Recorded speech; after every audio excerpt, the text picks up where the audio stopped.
আমরা ভারতীয় জাতীয় কংগ্রেসের পক্ষ থেকে বিশেষ করে বিশালগড় জেলা কংগ্রেসের উদ্যোগে আমরা সিপাহীজলা জেলা পুলিশ আধিকারিকের নিকট একটা ডেপুটেশন দিয়েছি। তার কারণ হচ্ছে এটা আপনারা সকলেই জানেন যে বিশালগড় মহকুমা এলাকার মধ্যে যে আইন শৃঙ্খলার চরম অবনতি, তার প্রতিবাদে এবং এই বিশালগড় মহকুমা এলাকার মানুষের নিরাপত্তাজনিত কিছু দাবি নিয়ে আমরা দাবি সনদ পেশ করে এসেছি। জানেন যে সম্প্রতি বিশালগড়ে যে ঘটনা ঘটে গেল, দুই মাফিয়াদের বিশেষ করে অবৈধ ব্যবসার সঙ্গে যারা জড়িত তাদের দুই গোষ্ঠীর কারণে এই যে উশৃঙ্খল পরিবেশ বিশালগড়ে কায়েম করছে, তার বারবারন্ত দিনকে দিন বৃদ্ধি পাচ্ছে। এই জিনিসটাকে দ্রুততার সঙ্গে সুরাহা করার জন্য আমরা এসপি সাহেবের নিকট আমরা ডেপুটেশন দিয়েছি। মানুষ আজকে নিরাপত্তার ভুগছে।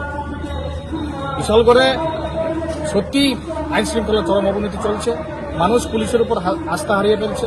আজকে মানুষ যাবে কোথায়?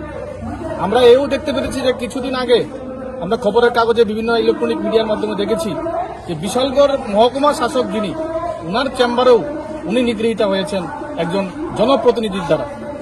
তো একজন এসডিএম সাহেব যদি, এসডিএম মহিলা যদি উনি নিরাপত্তা অভাব বোধ করেন, তাহলে সাধারণ মানুষ যাবে কোথায়?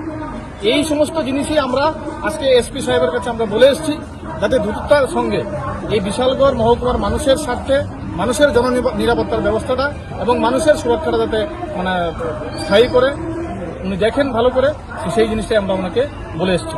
একটা বিষয় দেখতে পেলাম, আপনারা টহলদারির দাবি তুলেছেন, এটা কেন? এটা দেখুন না, আমার মানুষের বক্তব্য, এটা আমার না, আমাদের না, আমাদের দলের না, এটা এলাকার বিশালগড় এলাকার জনগণের দাবি যে একটা অংশের পুলিশও এই সমস্ত এই অবৈধ ব্যবসার সঙ্গে জড়িয়ে রয়েছেন। তারা বিভিন্ন খবর আদান প্রদান করছেন। তো এখানে যদি সিআরপিএফ এর টহলদারি দেওয়া হয়, তাহলে এলাকার মানুষের দাবি যে হয়তো এই দৌরাত্মটা কিছুটা হলেও লাভ হবে।